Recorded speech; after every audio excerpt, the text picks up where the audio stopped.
चाय से शुरू हुई थी सरकार और गाय पे अटक गई और विकास की मौसी 10 साल में रास्ते में भटक गई। ये बोलते हैं कि गाय हमारी माता है पर माँ की रक्षा करना इन्हें नहीं आता है। अरे अभी तो शुरुआत है, ये तो ट्रेलर है, पिक्चर बाकी है। सर, इस देश के लोगों का यही है किस्सा कि जिसको जिताया वो राजा की तरह जाएगा और जिन्होंने जिताया वो फकीर की तरह। हम सुनते आए थे कि संडे हो या मंडे रोज खाओ अंडे, और अंडे का फंडा यही है सर कि भारत के बच्चों के किस्मत में महीने में एक अंडा नहीं मिलता। सर, नीट के घोटाले से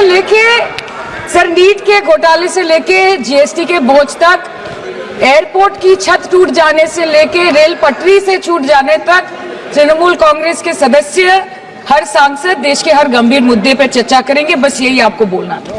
इसका जवाब अगर आप देश के किसान से पूछेंगे तो वो आपको यही बात बोलेंगे कि चाय से शुरू हुई थी सरकार और गाय पे अटक गई और विकास की मौसी 10 साल में रास्ते में भटक गई। सर, किसान खुद क्या खाएंगे? अपने परिवार के लोगों का खिलाएंगे? अपनी गाय भैंस भेड़ बकरी को क्या खिलाएंगे? सर, ऐसे ही वारदात होते हैं जहां गरीबी से जूझता हुआ एक किसान उसको अपनी गाय भेड़ बकरी को बेचने में मजबूर करते हैं और अंत में जाके वो अपनी खुद की जान ले लेते हैं। सर, पिछले 10 सालों में 1,12,000 किसानों ने इस देश में आत्महत्या की। एनसीआरबी की एक रिपोर्ट के अनुसार 10 साल में हर दिन इस देश में एवरेज में 30 किसान हर दिन अपनी जान ले लेते हैं।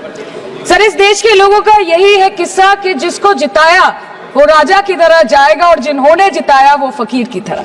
सर, ये बहुत गौरक्षा की भी बातें करते हैं। देश के लोगों को ये पता होना चाहिए that there is a fodder crisis in India and the union minister has himself stated in a written reply in Rajya Sabha that yes, the country is deficit in fodder. So it means that cows are dying without food in government owned goshalas, especially the BJP ruled state. तो sir, पहले खाना ही नहीं मिला, fodder crisis, फिर मिल भी जाए तो इतना महंगा कि किसान खरीद ही नहीं पा रहा है, fodder inflation, और सर खाना मिल भी जाए तो पशुओं की बीमारी। उससे मुकाबला करने के लिए इस सरकार ने क्या किया?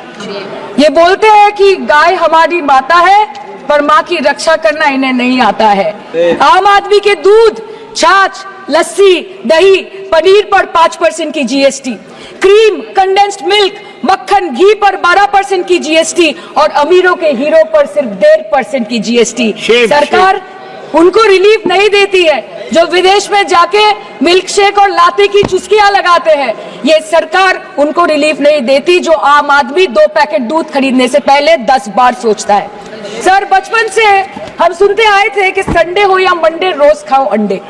India rank 2nd in egg production in the world, और अंडे का फंडा यही है सर कि भारत के बच्चों के किस्मत में महीने में एक अंडा नहीं मिलता। मिड डे मील के चलते हफ्ते में अगर एक आध अंडा मिल भी रहा था तो कहीं धर्म के नाम पे तो कहीं महंगाई के चलते उसे बंद करने की मांग उठ रही है। सर, अंत पे आते हैं मच्छी पे। आप लोगों को ज्यादा पसंद नहीं, पर हम क्या करें, हम तो माछे भाते बंगाली है, हमको तो बोलना ही पड़ेगा।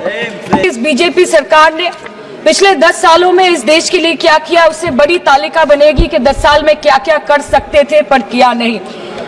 2014 में जो किसान मोदी है तो मुमकिन है सोच के और अच्छे दिन के ख्वाब देख के बीजेपी को वोट दे रहा था, आज 10 साल बाद वो बोलता है कि मोदी है तो नामुमकिन है। शायद अभी वो किसान है भी नहीं।